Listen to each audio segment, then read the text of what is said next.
लिए वो वहाँ पर भी ऐसा हल्ला मचाते हैं कि पाकिस्तान के अंदर जो इंटरनल आंतरिक गड़बड़ियाँ हो रही हैं, वो भारत कर रहा है। तो ये पाकिस्तान की एक दोहरी चाल है। असल बात ये है कि पाकिस्तान की जो इंटरनल एडमिनिस्ट्रेशन है, वो टोटली चरमराई हुई है। हुँ। सरकार कहाँ पर है, कोई नहीं जानता। कुछ लोग समझते हैं, गलतफ़हमी में हैं, वो सोचते हैं शहबाज शरीफ सरकार चला रहे हैं। नहीं। कुछ लोग सोच रहे हैं शायद पीटीआई नाम की एक पॉलिटिकल पार्टी पावर में है। नहीं। पाकिस्तान चला रही है पाकिस्तान की आर्मी। वहां पावर में है आईएसआई के बड़े-बड़े टॉप अफसरान। और उनका एक सिंगल पॉइंट एजेंडा है कि किसी भी तरह से भारत के नाम पर और कश्मीर के नाम पर और ज्यादा डिफेंस बजट लिया जाए और ज्यादा पर्क्स, प्रिविलेजेस और पावर इकट्ठी की जाए। जी। हमारे साथ और भी मेहमान जुड़े हुए हैं। मेजर जनरल वीके दत्ता जी, सर एक बार फिर मैं ये सवाल दोहराऊंगी, क्या यहाँ पर कोई विदेशी ताकतें हैं या फिर महज हम ये मान के चल ले कि जो मेजर पिक्चर में है वो सिर्फ तालिबान है, टीटीपी है और सिर्फ पाकिस्तान और पाकिस्तान की डिफेंस फोर्स है, कोई और कंट्री की, किसी और देश की दखल अंदाजी यहाँ पर नहीं है? आपका एनालिसिस क्या कहता है सर? देखिए, जो एक हिस्टोरिकल ऑफ फैक्ट लें इस इलाके का, तो हिस्टोरिकली जो अफगानिस्तान के अंदर जब सोवियत यूनियन की फौज आई, तो उनको हराने के लिए अमेरिका ने पाकिस्तान से मदद लेके और एक जिहाद का नारा देके बहुत लड़ाकों को तैयार किया, जो खास करके अलकायदा और तालिबान के लड़ाके तैयार किए गए। वो पाकिस्तान के मदरसों से पढ़े हुए नौजवान, जो खैबर पख्तूनख्वा के जो पख्तून है वो लोग, उनको लेके यूनाइटेड स्टेट्स ऑफ अमेरिका ने सोवियत यूनियन को उस इलाके से हराया। जी। और ये उनकी मतलब जो हथियार, असला, ट्रेनिंग, फंडिंग, उन्होंने बिलियंस ऑफ डॉलर पाकिस्तान को दिए उस जंग को चलाने के लिए, हथियार असला देने के लिए तालिबान को, और ट्रेनिंग कैंप चलाने के लिए और मदद करने के लिए तालिबान की, ताकि सोवियत फोर्सेस को वहां से निकाला जा सके। और उसका नतीजा भी निकला। सोवियत फोर्सेस वहां से विड्रॉ करके चली गई, क्योंकि उनको भारी नुकसान सहना पड़ रहा था और इकोनॉमी भी उस समय सोवियत यूनियन की काफी डगमगा रही थी। तो जो मार खाई थी अमेरिका ने वियतनाम में, वही मार उन्होंने सोवियत यूनियन को अफगानिस्तान के माध्यम से दिलाई, क्योंकि एक तरह से वो अमेरिका का बदला था। क्योंकि जब वो वियतनाम में लड़ रहे थे, उस समय जो सोवियत यूनियन हो गया, चाहे चाइनीज बैकिंग हो गई, वो वियतनाम को डिफीट नहीं कर पाए और अमेरिकन को वहां से भागना पड़ा। उसके बाद में एक वैक्यूम क्रिएट हुआ अफगानिस्तान के अंदर, और पाकिस्तान ने उस वैक्यूम को एक्सप्लॉइट करने की कोशिश करी। उन्होंने बोला अब तो ये तालिबान हमारे शागिर्द हैं, हमने इनको पैदा किया था और अब जो हम बोलेंगे ये वही करेंगे। और अगर आपको याद हो तो उस समय पाकिस्तान ने बहुत सारे अफगान लड़ाके हमारे जे एंड के अंदर भी इन्फिल्ट्रेट कराए, ताकि वहां पे उग्रवादी एक्टिविटी या टेररिस्ट एक्टिविटी कराई जा सके। और ये तो बदकिस्मती है पाकिस्तान की कि 9/11 हो गया, और जब 9/11 हुआ तो उस समय अमेरिका ने एक प्रण लिया कि जितने भी वो ऐसे टेररिस्ट ग्रुप है जहां भी पैदा हो रहे हैं, जहां भी जिन्होंने उनको पनाह दे रखी है, उसको निस्ताबूद करेंगे वो। और उसी के चलते अमेरिकन फोर्सेस ने इराक के अंदर जंग शुरू करी, और साथ साथ में अफगानिस्तान के अंदर उन्होंने नॉर्दर्न अलायंस की मदद लेके इनको, तालिबान को वहां से खदेड़ना शुरू किया। तो जब अमेरिकन आ गए अफगानिस्तान के अंदर, और उनको बेसिस चाहिए थी, उनको ओवर फ्राइट राइट चाहिए थी, उनको अपना हथियार असला ले जाने के लिए पोर्ट चाहिए था, रास्ता चाहिए था, तो पाकिस्तान के माध्यम से जी। अमेरिका ने लिया। क्योंकि अमेरिका ने उस समय बोला था, या तुम हमारे साथ हो और या तुम हमारे बरखिलाफ हो, और अगर तुम बरखिलाफ हो तो हम तुम्हें बर्बाद कर देंगे। तो पाकिस्तान की गवर्नमेंट ने हाथ जोड़े, भैया हम तो आपके साथ हैं। और फिर दोबारा उन्होंने खूब पैसा लिया अमेरिकन से, और तालिबान को अफगानिस्तान के अंदर हराने के लिए अमेरिका की मदद करने लगे। और हालांकि अमेरिका की मदद करने लगे, साथ साथ में डबल गेम भी खेलते रहे वो, तालिबान को भी बचाते रहे और अमेरिका का भी उल्लू बना के उनको पैसे ऐंठते रहे, क्योंकि इनको तो जहां से भी डॉलर मिल जाते, इनका जो कटोरा भर जाता किसी तरीके से। इन्होंने वही नहीं, इन्होंने उस समय अगर आपको याद हो तो भारत की करेंसी, काउंटरफीट करेंसी, हम्म। पाकिस्तान की आईएसआई, पाकिस्तान के रिजर्व बैंक के अंदर छाप के अपनी इकोनॉमी चला रहे थे ये लोग। और ये तो इसी के चलते मोदी साहब ने उसका डिमोनेटाइजेशन कर दिया। और जैसे वो डिमोनेटाइजेशन हुआ तो आप देखिए पाकिस्तान के घुटने टिके जमीन के ऊपर, इनकी इकोनॉमी तबाह होगी। साथ में अमेरिकन को पता चल गया ये दोगले लोग हैं, ये डबल गेम खेल रहे थे। और करते करते फाइनली क्या हुआ कि अमेरिकन को अफगानिस्तान छोड़ के जाना पड़ा। और जब वो वहां से निकले और निकलते समय पूरा हथियार असला वो पीछे छोड़ के चले गए। तो ये तो थोड़ा हिस्टोरिकल बैकग्राउंड था कि सोवियत यूनियन हो गया, पाकिस्तान की मदद से वहां पे हम्म। उनको हराया गया, फिर एक वैक्यूम क्रिएट हो गया। 1893 से लेकर हम 1980 से अब यहाँ तक की स्थिति अगर हम सज्जे सर, अभी अगर आपको क्या लगता है जो ये इस वक्त हो रहा है, इसके पीछे क्या महज इन्हीं जिनका मैंने जिक्र किया, तालिबान, टीटीपी, पाकिस्तान, पाकिस्तान की डिफेंस फोर्स, या कोई और विदेशी इन्वॉल्वमेंट भी यहाँ पर है? अभी देखिए फिलहाल कोई विदेशी डायरेक्ट इन्वॉल्वमेंट नहीं है। हम्म। लोग ये मौका देख रहे हैं कि किस प्रकार अब इस पाकिस्तान का शिकंजा टाइट किया जाए। जी। क्योंकि जो पाकिस्तान करता चला है पूरी दुनिया में भारत के साथ, ये टेररिज्म के इसने जो गंदा खेल खेला, पूरे जे.एंड.के को इन्होंने डिस्टेबलाइज कर दिया, लाखों की तादाद में लोग वहां मारे गए, ये सारी पाकिस्तान की करनी थी। और पाकिस्तान वो तो कर नहीं पाया, ना कश्मीरियों को अपनी तरफ कर पाया, अपने पीओके को संभालना इनके लिए मुश्किल हो गया। तो अभी क्या है, इनको अपनी खेल खेलने का नतीजा मिल रहा है। वो हम्म। पुरानी कहावत है कि जो आप सांप पालेंगे दिन में आप ही को काटेगा एक दिन।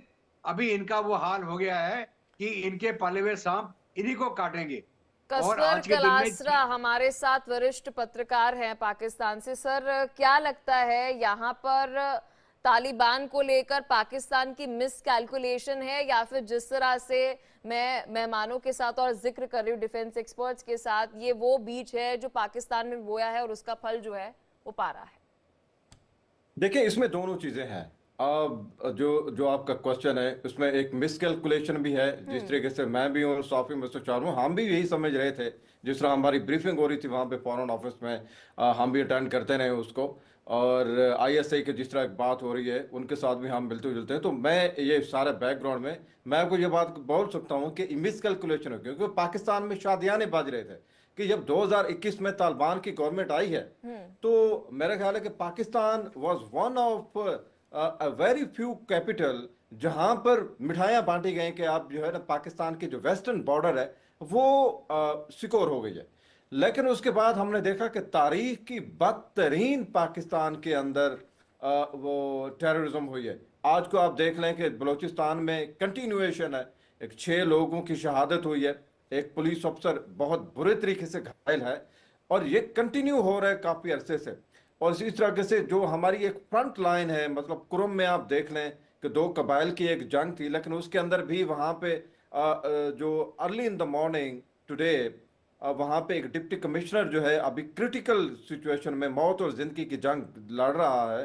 तो वहां पे भी तो मेरा ख्याल ये है कि पाकिस्तान की तरफ से मिस कैलकुलेशन हुई है कि तालिबान आएंगे तो हमारा वेस्टर्न बॉर्डर बिल्कुल सिक्योर हो जाएगा, तो ऐसा नहीं हुआ। दूसरी जहां तक बात है कि जो आपका दूसरा क्वेश्चन था कि आप जिनको पालते रहे तो वही एक दिन आपको काटेंगे तो काटना शुरू हो गए, उस पर मेरा थोड़ा सा इख्तलाफ है। वो ये है कि पाकिस्तान ने इनको नहीं पाला पोसा था, पाकिस्तान को जंग में धकेला गया, रूस को पाकिस्तान को, क्योंकि पाकिस्तान प्योरली इसके अमेरिकन के ब्लॉक में था।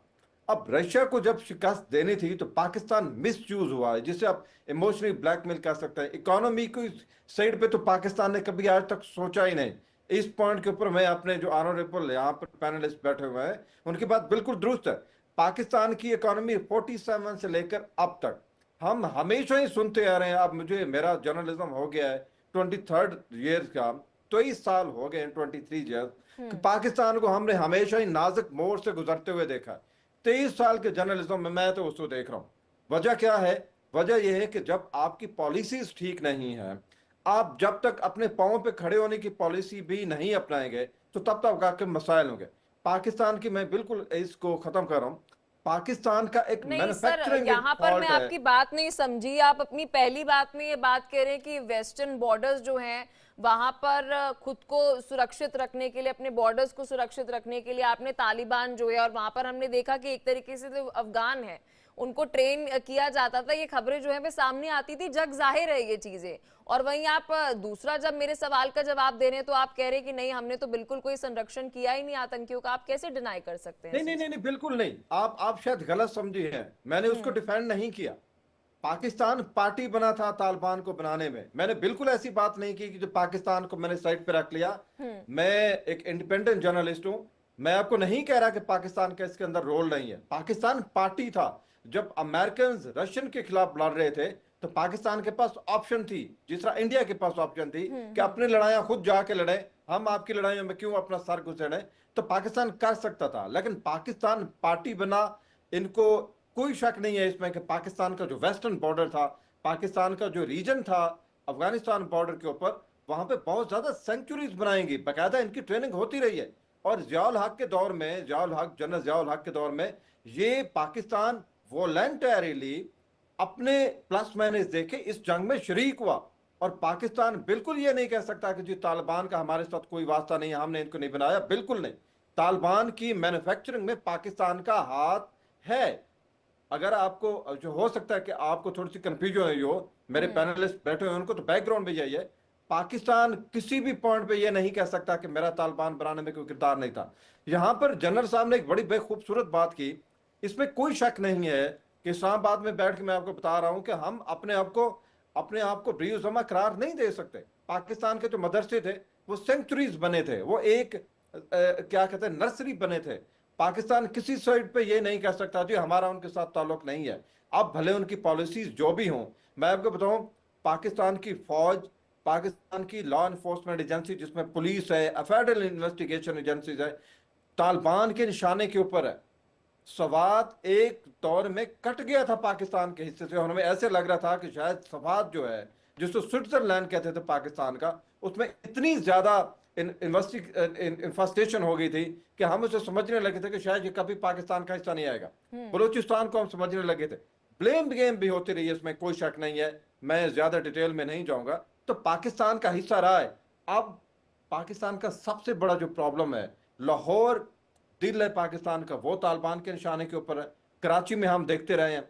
अब और तो और जो सबसे बड़ा खौफनाक जो मैं आखिरी बात कर रहा हूँ, खौफनाक बात यह है कि पाकिस्तान, जिस तरह लास्ट टाइम हमने डिस्कस किया था अपने इन्हीं पैनलिस्ट के साथ, कि चाइनीज का पता चल गया तालिबान को कि कौन सी फ्लाइट है, किस वक्त लैंड करेगी, कौन से रूट से आएगी, और वहां पे जाके उन्होंने अटैक किया। तो ये चीजें कसफर क्लासरा नहीं बता सकता उनको।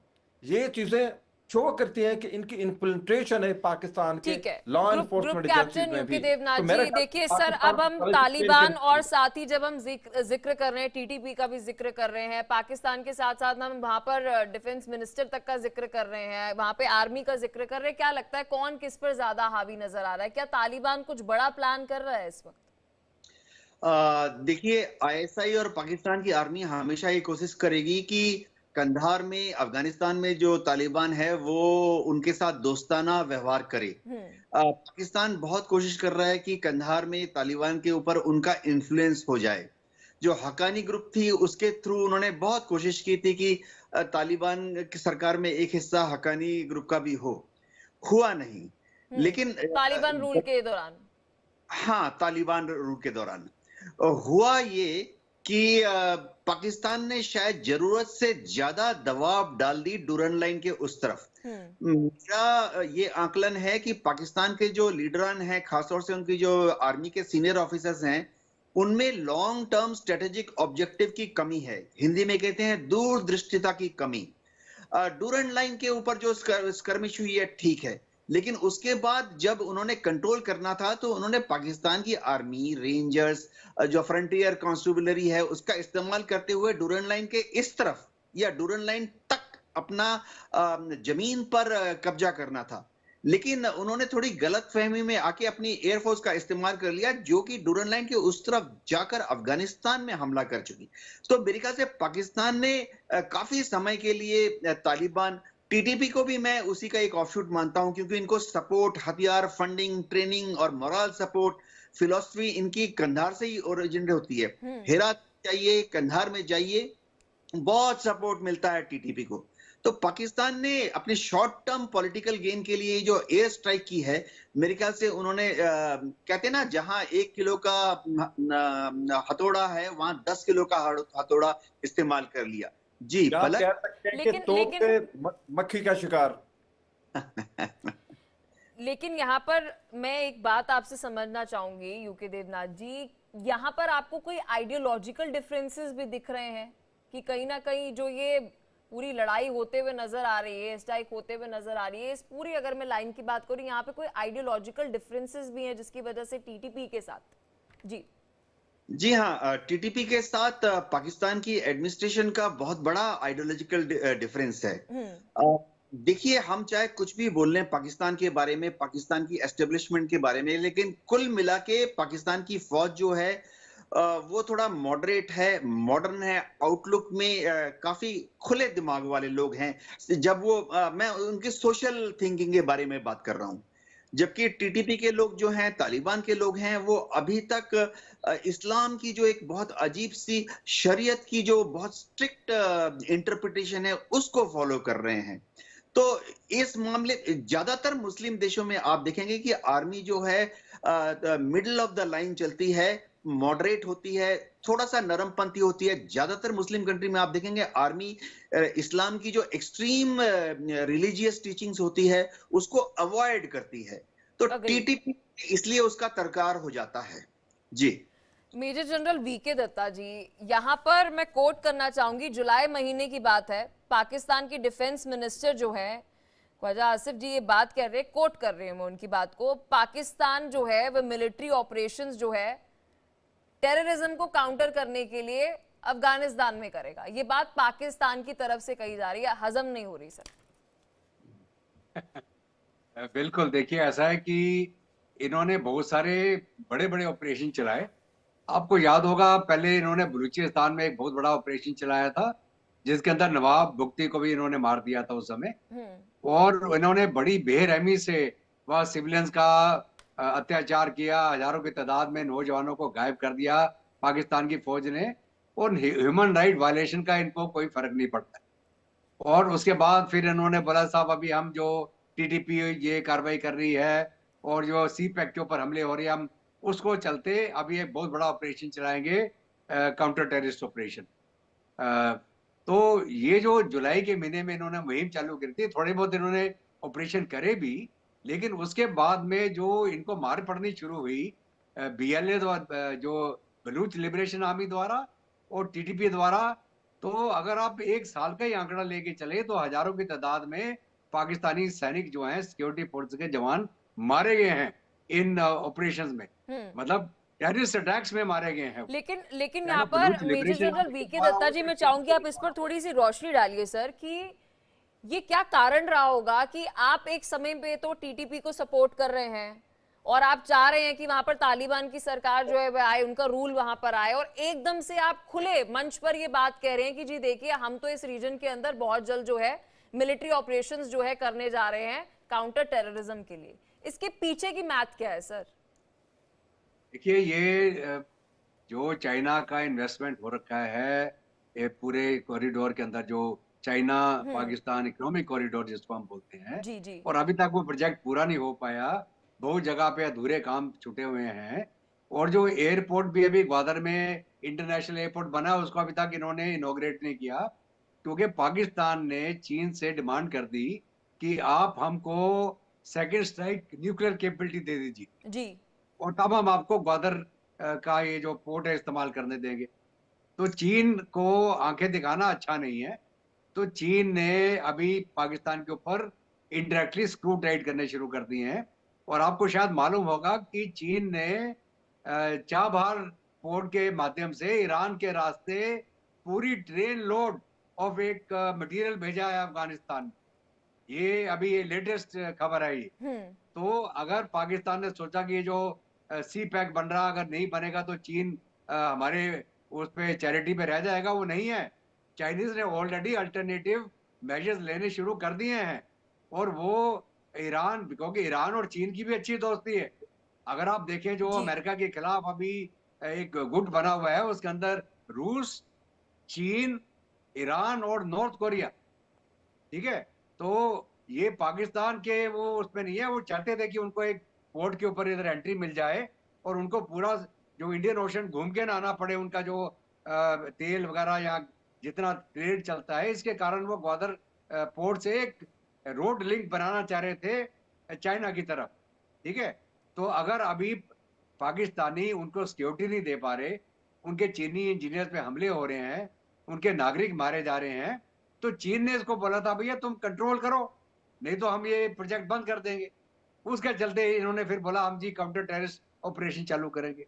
अबे अगर तुमने काउंटर टेररिस्ट ऑपरेशन चालू करने हैं तो आप एलईटी, हाफिज सईद, मजूर असद जो वहां बैठा पाल रहे हैं, जिसको हमने वहां जाके एयर स्ट्राइक करा था, इनके 300 टेररिस्ट मार दिए थे एक झटके मेजर के जनरल अंदर। वीके दत्ता जी, जो एनालिसिस आप बता रहे हैं, जो नरेटिव आप बता रहे हैं, ये नरेटिव है या फिर एक और नरेटिव जो इस वक्त सामने आ रहा है कि टीटीपी मिलिटेंट्स की तरफ से पाकिस्तान में एक इस्लामिक स्टेट बनाने की ये बड़ी जो कोशिश है वो की जा रही है? देखिए यहाँ पर सर दो कहानी हो जाती है, क्योंकि आप जो पीछे की मैथ बता रहे हैं ये भी है, और क्या ये भी एक इंटेंशन है? देखिए फलक ऐसा है कि टीटीपी का जो मेन एम है to bring an Islamic government in Pakistan. Islamic का मतलब है शरिया रिलेटेड, और जो कट्टर फंडामेंटलिस्ट बिलीफ रखें, और वो सारी बातें जो अफगानिस्तान में तालिबान कर रहा है वही अभी पाकिस्तान के ऊपर लागू हो जाए। तो ये उनकी सोच है। लेकिन अभी आप थोड़ा गौर से देखिए, डूरन लाइन को अफगानिस्तान नहीं मानता है, और ना जो लोग इस तरफ रहते हैं, जो पश्तून रहते हैं, वो मानते हैं, ना बलूचिस्तान वाले मानते हैं उसको, ठीक है। क्योंकि बलूचिस्तान और अफगानिस्तान को डूरन लाइन ने बांट दिया। जो कबीले थे उनके आधी रिश्तेदारी वहां रहेगी, आधी इस तरफ आ गई। तो मोटे तौर पे अफगानिस्तान डूरन लाइन को नहीं मानता है, और वो तो कहता है पेशावर तक हमारा इलाका है, और ये जो पख्तून है हमारे खैबर पख्तूनवा में, वो अफगानिस्तान का इलाका है। वो बलूचिस्तान का भी बहुत सारा इलाका बोलता है ये अफगानिस्तान के अंदर आना चाहिए। हालांकि अभी टीटीपी ने और बलूच लिबरेशन आर्मी ने आपस में गठजोड़ किया है, लेकिन अगर आगे चल के मान लीजिए आपका खैबर पख्तूनवा अलग होता है पाकिस्तान से, बलूचिस्तान अलग होता है, सिंध के अंदर अलग एक आजादी का मूवमेंट चल रहा है, तो क्या होगा? स्वाय पंजाब के पाकिस्तान का कुछ नहीं बचेगा। पीओके जो इन्होंने कब्जा करके रखा हुआ, हम तो वापस ले लेंगे, वो आज नहीं तो कल हम लेंगे वापस। तो जो पाकिस्तान रह जाएगा पंजाब, पंजाबी मुसलमान, ठीक है। क्योंकि जो एक कौम ऐसी है इनकी वहां पे कि जो कोई भी जो पैसा दे उसके लिए काम करने के लिए तैयार है। जबकि जो बलूच हैं या जो अफगान हैं या पख्तून हैं, वो अपने ऑनर के लिए लड़ते हैं। वो अगर उनके ऊपर कोई करोगे बदला लेंगे आपसे, वो जिहाद को नहीं बोलते, वो बदला लेते हैं आके। तो ये तो उनका हिस्ट्री रही है ना। आप चले जाइए पुराने दौर के अंदर भी, जितने इन्होंने अगर हम इसे और एग्जैक्ट वर्ड में जाएं तो आप वहां पर पंजाब प्रांत का जिक्र कर रहे हैं। बिल्कुल, मैं पाकिस्तान के पंजाब की बात कर रहा हूं, ठीक है। पाकिस्तान का पंजाब ही रह जाएगा पाकिस्तान के पास। खैबर पख्तूनख्वा अलग हो जाएगा, बलूचिस्तान अलग हो जाएगा, सिंध अलग हो जाएगा। कलासरा जी क्या कहेंगे कि यहाँ पर विदेशी ताकतें तो क्या ही टुकड़े करेंगी, खुद ही वहां की जो सरकारें कह ले या आर्मी कह ले, अपना भट्टा खुद ही गुल करने में लगी हुई। देखिए जी अपने पैनलिस्ट से बड़ी माजरत के साथ एक चीज जो मैं इस्लामाबाद में बैठ के देख रहा हूँ, वो हो सकता है दिल्ली में एक ऐसा नैरेटिव हो, लेकिन पाकिस्तान की आर्म फोर्सेस के अंदर सारे सूबों से लोग हैं। ये बहुत ही पावरफुल आर्मी है। आप अभी जो मेरे पैनलिस्ट हैं वो इस बात से मुतफिक हैं कि पाकिस्तान की आर्मी हमेशा पावर में रही है, और भले परवेज मुशर्रफ हो या फिर यूसुफ रजा गिलानी, इमरान खान हो, इमरान खान को भी आर्म फोर्सेस लेके आई, तो नवाज शरीफ को भी आर्म फोर्सेस लेके आई। इनका जो बैकग्राउंड है एक अच्छा, पीपल्स पार्टी है तो वो एक सूबे तक महसूद है, लेकिन उसके बावजूद वो भी आर्म फोर्सेस को बैंक करी। तो पाकिस्तान की आर्म फोर्सेस ये एक जामिन है, एक एथेंटिसिटी के साथ उन्होंने जोड़ा हुआ है। बलूचिस्तान में अलहदी की तारीख एक दौर में इतनी ज्यादा बढ़ गई थी कि हमें भी लगता था कि ये बलूचिस्तान हाथ से चला गया। उसके बाद हमने देखा कि पेशावर तक खैबर पख्तूनख्वा चला गया, लेकिन ऐसा हुआ नहीं है। आखिर कुछ फोर्स ऐसी है जो पाकिस्तान को इंटैक्ट करके रखी हुई है जिसने, और वो है पाकिस्तान की आर्म फोर्सेस। मॉडरेट है, पावरफुल है। मुझे लगता यही है लेकिन कि वहां की शायद आवाम अगले की जब 2 हम बात साल सुनते हैं भी कलासरा जी, देखिए हम भी हिंदुस्तान में बैठ के खबर रखते हैं कि पड़ोसियों के घर में क्या चल रहा है। आप ज्यादा सर बात ये है खबर कि रखते हैं। वहां पर अवाम जो है वो दुखी है, सरकार से भी दुखी है, आर्मी से भी दुखी है। सर अवाम खुद बोलती है, हम नहीं बोल रहे, उनके शब्दों को मैं चला सकती हूँ यहाँ पर कि वहां की अवाम सरकार से तो दुखी है ही है, और ये शायद पहली ऐसी अवाम होगी जो अपनी सरकार के साथ साथ अपनी आर्मी से भी दुखी है। जी, ये पहली दफा ऐसा हुआ है कि इमरान खान को जब से इन्होंने जेल में डाला है, मैं उसकी तफसील पे नहीं जाऊंगा, लेकिन उसके बाद लोग यही समझते हैं कि शायद पाकिस्तान की आर्म फोर्सेस जो हैं वो रिस्पॉन्सिबल हैं उसकी वजह से। और ये फर्स्ट टाइम हमने देखा है, लास्ट ईयर 9 मई का जो एक वाकया हुआ है, हम एक्सपेक्ट नहीं कर रहे थे। ये पाकिस्तान में नहीं हमें ये कलासरा जी, दिन भी लेकिन आप देखने जिस पड़े। तरह से तारीफों के पुल बांध रहे थे तो मुझे लगा मैं आपको दुरुस्त कर दूं। क्योंकि देवनाथ जी, आप कितना सहमत है सर इस बात से? क्योंकि सर तो कह रहे हैं पावरफुल आर्मी, एकदम पाक साफ हमारी आर्मी। क्या लगता है ऐसा है? क्योंकि मैं जब वहां की आवाम को सुनती हूँ तो वो तो दुखी हैं, बहुत दुखी हैं वो। मुझे ये बताइए कि जब सर आती हूँ जो आपके पास यूथ में, है उनको सर से नौकरियां एक नहीं कमेंट ले मिलेंगी, लीजिए, मैं फिर आपके पास सुने, जब यूथ को नौकरियां नहीं मिलेंगी तो वो दुखी होंगी। उनके फेवरेट लीडर्स को जब नहीं आप सर, जेल में अगर डालेंगे, यूथ को भले वो सर मेरिट पे मैं गए। आपको क्लियर कर दूं एक चीज, किसी भी अगर आप देश में देखेंगे यूथ को अगर नौकरी नहीं मिलती है तो वो सवाल सरकार से उठाती है। ये पहली आवाम होगी जो आर्मी को जो है इस तरह से सवाल उठाती है। जी बिल्कुल ग्रुप ऐसा, कैप्टन बिल्कुल। यूके देवनाथ जी, सर मैं आपके पास आऊंगी, बोलिए सर। पहले मैं इसको इस तरह से समझाना चाहता हूं कि ज्यादातर मुल्कों के पास एक फौज होती है, और पाकिस्तान की जो फौज है उसके पास एक मुल्क है। पाकिस्तान की फौज फख्र करते हैं। चाहे पर्दे के पीछे से या पर्दे के आगे से हमेशा जो ताकतें हैं उनको मैनिपुलेट करती रही है। आजादी के बाद से आधे समय पाकिस्तान जो है वो फौज के हाथ में डायरेक्टली या इनडायरेक्टली रहा। जी बिल्कुल। हम भी इसीलिए परेशान है। जी पलक। सर इस पर मैं मेजर जनरल वीके दत्ता जी की भी प्रतिक्रिया चाहूंगी। सर अगर मैं इस वक्त बात करूं पाक आर्मी की, पाक आर्मी किस तरह से सोच रही है? क्योंकि जो अभी तारीफें सर ने की, मैं तो उससे बिल्कुल सहमत नहीं हूं। अगर मैं आइडियोलॉजिकली भी बोलूं और आपके देश के हित के डिसीजंस की भी बात करूं तो आपने अपने आंतरिक सुरक्षा के लिए मद्देनजर जो है फैसले ऐसे नहीं लिए, और शायद यही कारण है इस वजह से आप इतनी बड़ी क्राइसिस जो है वो अपने पड़ोसी मुल्क अफगानिस्तान से जो है वो फेस कर रहे हैं, टीटीपी से फेस कर रहे हैं, क्योंकि आपने उनका संरक्षण किया। Accept it. बिल्कुल पलक, ऐसे है कि पाकिस्तान की फौज ने हमेशा हिंदुस्तान की भोगी दिखा दिखा के पाकिस्तान की आवाम को डराते रहे भाई हिंदुस्तान हमला करते, और ताकत में रहने के लिए उन्होंने सारे हथकंडे खेले, टेररिज्म को चालू किया। उनको पता था कि अब कन्वेंशनल जंग में तो जीत नहीं सकते भारत से, न्यूक्लियर बम हमने बना लिया जी, अगर भारत हमारी रेड लाइन क्रॉस कर जाएगा तो हम जी न्यूक्लियर स्ट्राइक कर देंगे। अरे जनाब, अगर आप न्यूक्लियर स्ट्राइक कर देंगे तो आपका क्या बचेगा? हमारा तो फिर भी शायद कुछ बचे, आपका कुछ भी नहीं बचेगा। तो पाकिस्तान की फौज ने अवाम का उल्लू बना के ताकत में